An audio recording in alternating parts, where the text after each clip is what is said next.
के जलाली और पवित्र नाम में आप सबों की सलामती। मैं पास्टर सरफराज एक मरतबा फिर से एक नए प्रोग्राम के साथ हाजिर हूँ। इससे पहले मेरे अजीज़ों, हम अपने प्रोग्राम का आगाज़ करें। आइएगा मेरे साथ अपने सरों को झुकाएं, हम दुआ मांगें ताकि वो आज अपने कलाम के वसीला से अपने लोगों को कसरत से बरकत दे।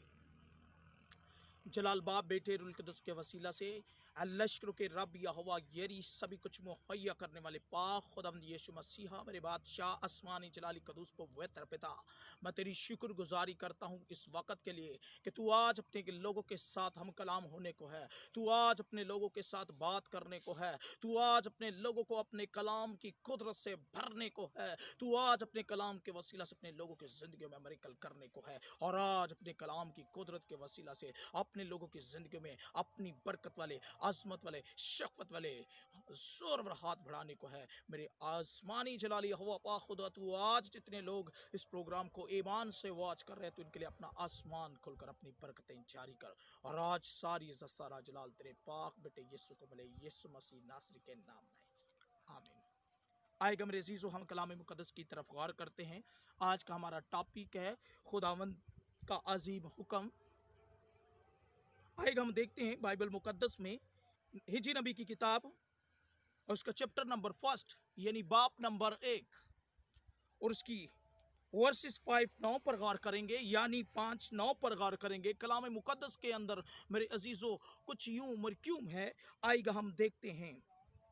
और अब रब्बुल फाज यूं फरमाता है कि तुम अपनी रवश पर गौर करो। तुमने बहुत सा बोया पर थोड़ा काटा, तुम खाते हो पर आसूदा नहीं होते, तुम पीते हो पर प्यास नहीं बुझती, तुम कपड़े पहनते हो पर गर्म नहीं होते, और मजदूर अपनी मजदूरी सराखदार थैली में जमा करता है। रब्बुल फाज यूं फरमाता है कि अपनी रवश पर गौर करो। पहाड़ों से लकड़ी लाकर ये घर तमीर करो, और मैं इससे खुश होऊंगा और मेरी तमजीद होगी।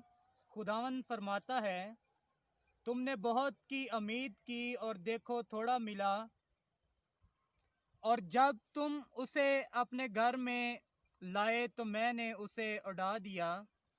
रब्बुल फाज फरमाता है, क्यों?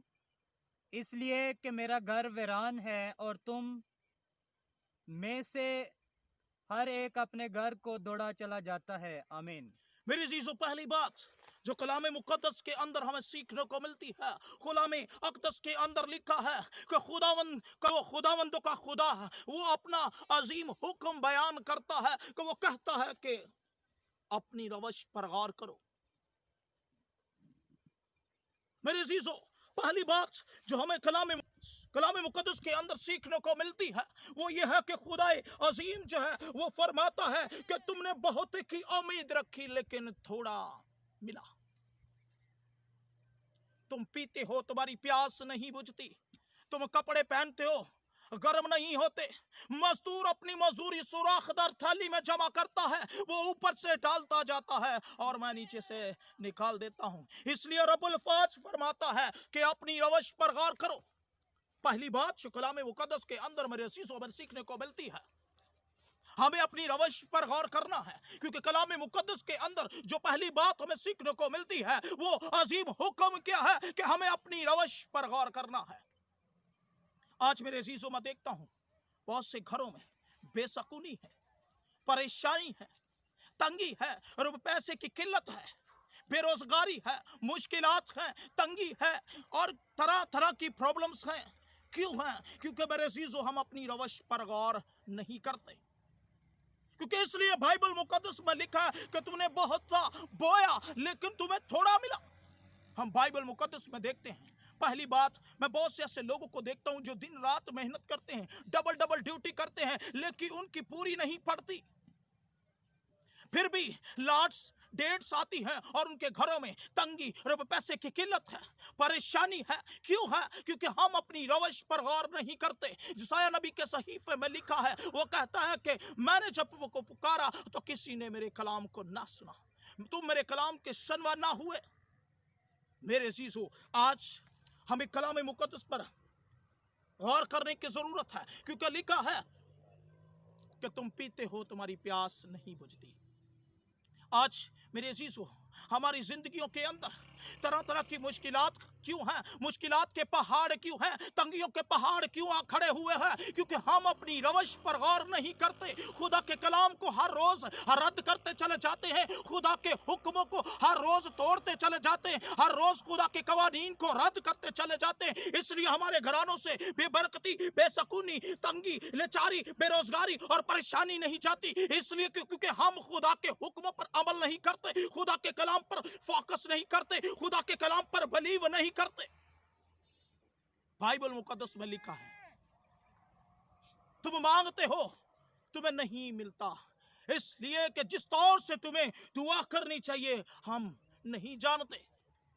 बाइबल मुकद्दस में एक खूबसूरत बात यहां पर लिखी कि तुम में से हर एक बशर अपने घर को दौड़ा चला जाता है और मेरा घराना वीरान पड़ा है। आज मेरे अजीजों, हमें अपनी जिंदगियों पर झांकने की जरूरत है कि हम खुदा के घर को तरजीह नहीं देते। हम खुदा के घर को खंडर बनाए हुए हैं, क्योंकि बाइबल मुकद्दस में लिखा, वो कहता है कि तेरा दिल जो है वो मेरी हकल है, लेकिन हकल के अंदर बुरी रवशें हैं, बुरी ख्वाहिशात हैं और तरह तरह की लालच और फदी और बदी की तमाम तरह के पहाड़ जो हमने खुद से तैयार की वो हमारी जिंदगी के अंदर है। हमने पहले से ही खुदा के घर को, यानी उस हैकल को जिसकी बाबत वो सिखाता है कि तुम में से हर एक बशर अपने घर को दौड़ा चला जाता है और मेरा घराना वीरान पड़ा है। मेरे जीजो, सबसे पहले हमें अपनी जिंदगी पर गौर करने की जरूरत है, उसके हुक्म पर गौर करने की जरूरत है, क्योंकि लिखा है कि मजदूर अपनी मजदूरी सुराखदार थैली में जमा करता है।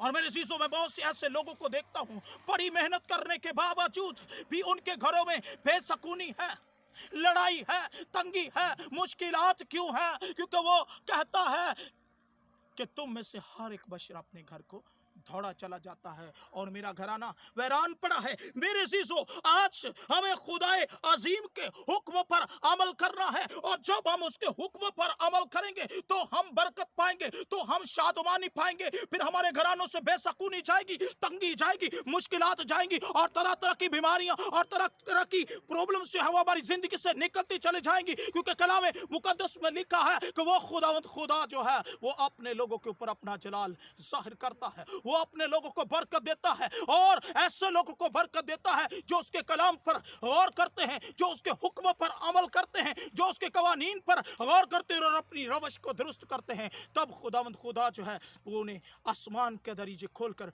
अपनी बरकत पर बरकत देता है। कलाम मुकद्दस के पढ़े और सुने जाने के वसीला से आप सबों की सलामती अब्दुल्लाबाद तक कायम और दायम रहे।